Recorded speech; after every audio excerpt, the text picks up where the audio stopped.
122명의 요청이 있어서 이 영상을 찍습니다. 만화책 독서에 대한 저의 고견을 물으시는 분들이 너무 많으시던데요. 만화책 독서에 대해서 딱 정리해 드리겠습니다. 만화책 때문에 고민이 많으시지요. 어떤 전문가는 만화책은 책이 아니다. 우리가 바라는 독해력, 사고력, 문해력은 만화책을 통해서 얻을 수 없다. 만화책을 차단해라. 지금 현재 만화책만 보고 있는 내 아이를 보면서 불안이 상당히 많이 올라오실 겁니다. 오늘 그 고민 싹 정리해 드리겠습니다. 일단 제 두 아들의 경험과 저의 만화책에 대한 철학에 대해서 결론부터 말씀드리면 저는 만화책을 찬성하는 입장입니다. 그리고 두 아들도 8, 90%는 만화책을 훨씬 많이 보면서 초등학교 6학년까지 13년을 보냈습니다. 그리고 중학교 올라오면서 거짓말처럼 만화책은 안 보더라고요. 곧바로 성인책으로 넘어가서 지금 현재 성인책을 읽고 있습니다. 자, 지금 이 시간부로 만화책은 간식이다라고 생각하십시오.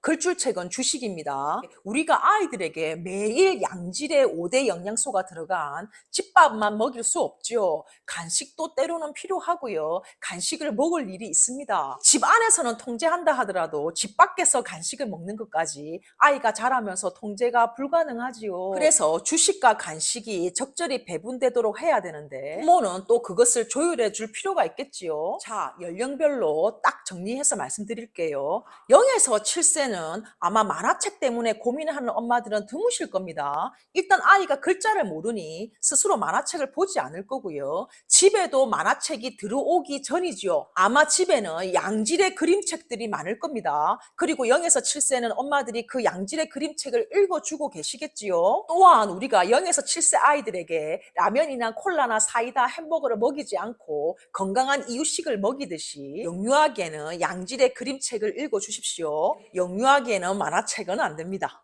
집에 만화책 자체를 들이지 마십시오. 자, 초등학교 저학년을 봅시다. 초등학교 1학년, 2학년, 3학년. 사실은 많은 아이들이 만화책에 입문하는 시기가 초등학교 1학년 때부터 시작이지요. 학교 교실, 학교 도서관에 너무나도 많은 만화책들이 있기 때문에 학년기가 되고 초등학교를 들어오면서 그리고 만화책을 읽고 있는 친구들을 보면서 만화책이라는 세계로 입문하게 되지요. 또한 스스로 글자를 읽을 수 있기 때문에 글밥은 적고 그림은 화려하고 재밌는 말풍선이 있는 만화책이 아이의 구미를 당기는 거죠. 자, 내 아이가 초등학교 저학년 때 만화책에 입문하면서 학교 도서관이나 지역 도서관에서 만화책을 본다 하더라도 초등학교 저학년 때는 밖에서 보는 만화책은 마음껏 허용하시고요. 일단 초등학교 저학년 때도 집에는 만화책을 들이지 마십시오. 집 안에서만큼은 글줄책을 보도록 유도하라는 말입니다. 자, 예를 들어서 집에 컵라면이 없고 콜라나 사이다가 없으면 먹지 않겠죠. 그런데 엄마가 집에 컵라면도 사놓고 콜라 사이다 사놓고 젤리를 사놓으면 있으니 먹게 되는 겁니다. 견물생심이지요. 없으면 안 먹습니다. 그러나 집 밖에서 친구들이랑 젤리 사 먹는 것까지 터치할 수는 없지요. 24시간 감시할 수도 없고요. 그래서 밖에서 불량식품을 좀 사 먹는 걸 허용하듯이 밖에서 만화책을 보는 건 두시고요. 집 안에서만큼은 초등 저학년 때까지는 환경을 글줄책으로 세팅하자는 겁니다.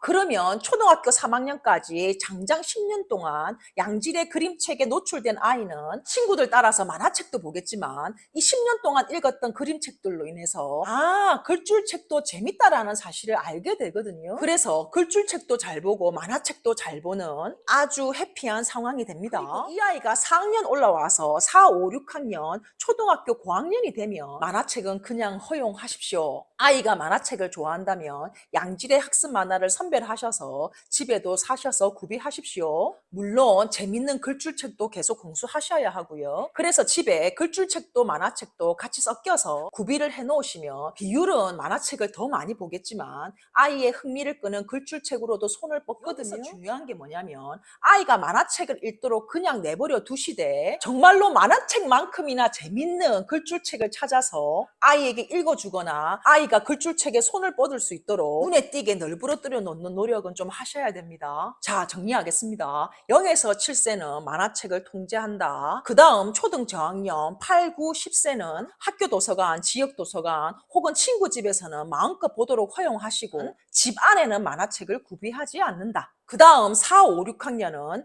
집에도 드리고 밖에도 허용하고 만화책을 그냥 마음 편히 허용한다. 여기서 중요한 거 두 가지. 만화책을 선별할 때 양질의 만화책을 좀 선별하시고요. 두 번째, 만화책만큼이나 재밌는 글줄책을 집에 공수해 두는 것. 만화책과 재밌는 글줄책을 투트랙으로 가도록 환경을 세팅하는 것에 신경을 쓰셔야 합니다. 만화책이 주는 장점도 있습니다. 아무래도 글줄책은 내가 진입하기가 조금 두렵죠. 뭔가 지루할 것 같고 재미없을 것 같고 그 허들이 좀 높은데, 만화책은 그림이 90%다 보니까 뭔가 만만하고 뭔가 부담스럽지 않고 진입장벽이 낮은 겁니다. 디지털 도구가 아닌 종이로 되어 있는 이 책이라는 물성이라는 놈을 아이에게 가까이 하는데 만화책만한 게 없고요. 그리고 학습 만화들을 보면 아주 어려운 개념들을 정말로 재밌게 풀어놨기 때문에 아이의 흥미를 유발하기도 좋고요. 그리고 만화책이 만만하고 또 시리즈가 있다 보니까 읽다 보면 1시간이 훌떡이거든요.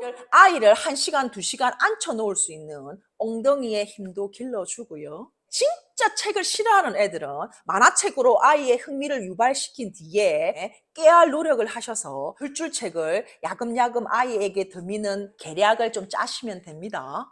정리가 좀 되셨습니까? 그럼에도 불구하고 만화책에 대해서 걱정이 있으신 분들이 있으면 댓글 남겨주십시오. 제가 답글 드리겠습니다. 자, 끝으로 만화책이든 글줄책이든 아이들에게 디지털 도구가 아닌 이 종이책이 있는 환경 속에서 아이들을 두시고요. 도서관도 다니시고 서점도 다니시고 엄마도 책을 읽으면서 이 아날로그의 종이책을 많이 접하게 해주셔야 합니다. 그래야 책이 만만하고 익숙한 그 무엇으로 아이에게 다가올 겁니다. 김서영님의 아이 스스로 즐기는 책 읽기라는 책에 보면 이런 문구가 나옵니다. 책을 좋아하는 아이와 싫어하는 아이가 있는 것이 아니라 책을 많이 접해본 아이와 그렇지 않은 아이가 있을 뿐이다.